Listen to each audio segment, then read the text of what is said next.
Good morning, students. In previous classes, in previous online classes, we have discussed about what is democracy, and we have discussed about the features of democracy.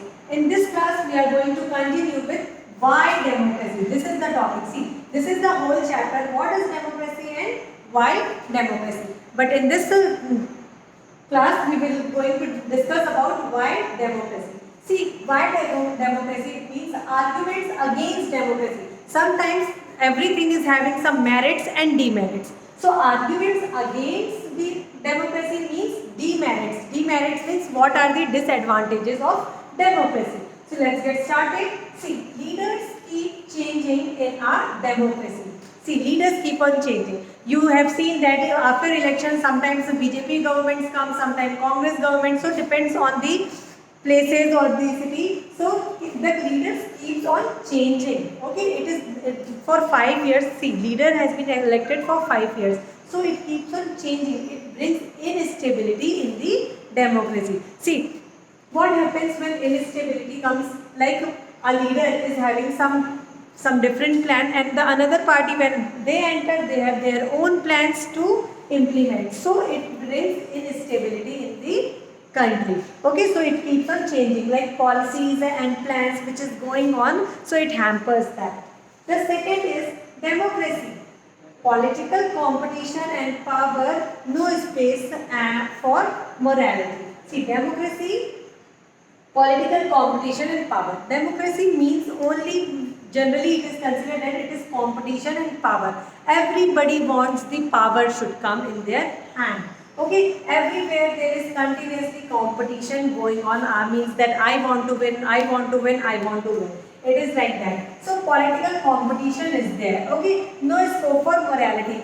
Morality here means कि कोई moral values नहीं है कि ये अच्छा करना है नहीं करना. There is no such moral value. Only competition. There is a political competition. So our party should win. Our party should win. This is continuously going on. The third demerit of democracy is so many people have to be consulted in a democracy. See, earlier it was like monarch, like one king has to decide. King को जो करना है वो कर लेगा सीधा सीधा directly वो जजमेंट देते हैं. ओके, हिटलर डिक्टेटरशिप में क्या था? हिटलर जब थे डिक्टेटरशिप में भी वही था कि मुझे ये करना है, कल मुझे इधर के लोगों को यहाँ से हटाना है तो मैं हटा दूंगा. It was like that. ठीक है, मोनार्क और डिक्टेटरशिप में ये था. बट डेमोक्रेसी में क्या है? You have to consult. आपको बहुत सारी चीजें, आप भी देखते होंगे न्यू लॉ आने के लिए, न्यू बिल और कुछ भी अच्छा करने के लिए हमें क्या करना है? बहुत से लोगों से कंसल्ट करना पड़ता है. It leads to delay. अब हम डिले कंसल्ट करना पड़ेगा. पहले वो लोकसभा से पास होगा, फिर राज्यसभा से पास होगा, then it will go to president. तो ये चीज़ें टाइम टेकिंग है. ये चीज़ों को कुछ भी अच्छा काम भी करना है उसको वो डिले करता है. तो it leads to delay. Fourth point is elected leaders do not know the best interest of the people, leads to bad decision. See, election में खड़े हो गए हैं, उसमें कोई क्वालिफिकेशन तो हमने रखी नहीं है कि उसको कोई क्वालिफिकेशन है कि वो 12th पास होना चाहिए या कुछ भी, and there is no such criteria, है ना. तो इलेक्टेड लीडर्स, अब वो इलेक्टेड लीडर्स कैसे, कोई भी रीज़न हो सकता है बिहाइंड दैट कि अगर उनके घर में फैमिली बैकग्राउंड है, सब पॉलिटिक्स में जा रहे हैं तो वो भी पॉलिटिक्स में जा सकता है ना. तो हो सकता है, तो वो जो हमने जिसको चूज कर लिया है वो ज़रूरी तो नहीं है कि लीड्स टू बैड, उसको सारी टॉपिक्स का नॉलेज हो, बहुत अच्छा नॉलेजेबल इंसान हो, वो हर चीज़ सोच रहा हो, तो ये भी क्या होता है? बैड डिसीजन होता है. हो सकता है हर इंसान को एक पर्टिकुलर एक स्ट्रीम होती है जिसका वो बहुत अच्छा नॉलेज होता है. ज़रूरी तो नहीं है कि हर स्ट्रीम का नॉलेज हो उसको, है ना, उसका इंटरेस्ट हो. तो कुछ कभी कभी हो सकता है कुछ टॉपिक्स में वो बैड डिसीजन भी ले, है ना. तो there is a highly possibility of this. See, democracy leads to corruption. Democracy leads to corruption. It means based on electoral competition.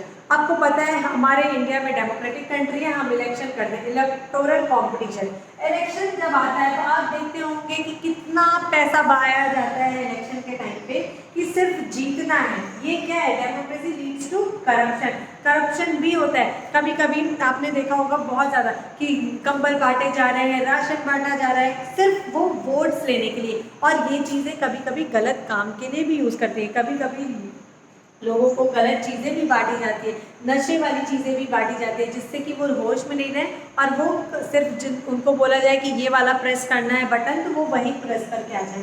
तो ये क्या है, करप्शन, इसको ये करप्शन को लीड करता है। ओके, तो डेमोक्रेसी में इस चीज़ का भी प्रॉब्लम है ना, electoral, because we are thinking अब दे आर थिंकिंग कि बस हमारी पार्टी आनी चाहिए, है ना, they were thinking about themselves only.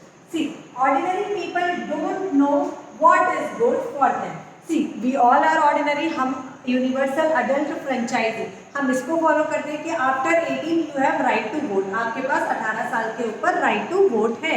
But क्या वो राइट टू वोट हमारे लिए मतलब 18 ईयर्स का हो जाना सफिशिएंट है कुछ भी चीज़ सोचने के लिए, समझने के लिए?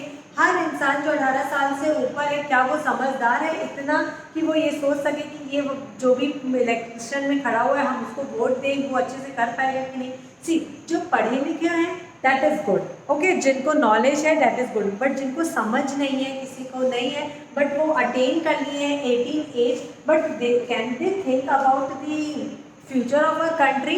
नो। तो पहले जो एक ओल्ड डेमोक्रेसी में एक सिस्टम था कि देखो हर डेमोक्रेसी का अलग अलग रूल होता है, कहीं पर यूनिवर्सल अडल्ट फ्रेंचाइजी को ऑप्ट किया गया है, कहीं पर कुछ और, है ना। तो ये क्या है, ऑर्डिनरी पीपल डोंट नो। अभी उसमें पहले वाली ओल्ड डेमोक्रेसी में क्या था कि ग्रीस वगैरह में चलता था कि वहाँ पर जो 18+ है, लेकिन जो एजुकेटेड है, well educated, only they have right to vote. But हमने क्या किया है, ये हमने सबको वोट देने का अधिकार दिया। देखो इक्वालिटी है, इसीलिए हम ये कर रहे हैं कि इक्वल राइट्स होने चाहिए सबके पास। बट क्या हम सबके पास इतना नॉलेज है? आप अभी 2 साल 3 साल बाद 18 के हो जाएंगे, क्या आपको कंट्री के बारे में नॉलेज है कि हमारी कंट्री में किस चीज़ की कमी है, किस चीज़ की नहीं है? और जो इलेक्शन में खड़ा है, क्या आपको उसके बारे में आइडिया है कि उसका बैकग्राउंड कैसा है, वो कैसे बैकग्राउंड से बिलोंग करता है, क्या वो हमारे लिए अच्छा करेगा या नहीं? तो ये सारे क्या है, आर्ग्यूमेंट्स अगेंस्ट डेमोक्रेसी। देखो हर चीज़ अगर उसका गुड इम्पैक्ट है तो उसका बैड इम्पैक्ट भी है। एक एग्जाम्पल, आपका रियल एग्जाम्पल मोबाइल का जो मैं कोट करना चाहूँगी। अर्लियर इट वाज सेड कि मोबाइल डिस्ट्रैक्ट करता है, मोबाइल को हमको यूज़ नहीं करना है, क्लासेस में स्कूल्स में नहीं लाना है। बट आज तो मोबाइल यूज़फुल है हमारे लिए, क्योंकि हमारा ऑनलाइन क्लासेस उसी से हो रहा है। तो everything is having drawbacks and some plus points also. So these are the arguments against democracy. So please go through this point, ये आपके लिए बहुत इंपॉर्टेंट है। ये पॉइंट्स अगर आपको पता होंगे ना तो आप एग्जाम में बहुत अच्छा स्कोर कर पाएंगे। बिकॉज ये क्वेश्चन जो है डायरेक्टली क्वेश्चन आस्क होता है एग्जाम में, इसका नाम बस चेंज करेंगे। जैसे कि it is written arguments against democracy, sometimes it can say कि right demerits of democracy, like bad impacts of democracy, है ना। सो कुछ भी आ सकता है, क्वेश्चन चेंज होगा but the points will remain same. So go through it, or if you face any kind of problem, you are free to ask me. Thank you.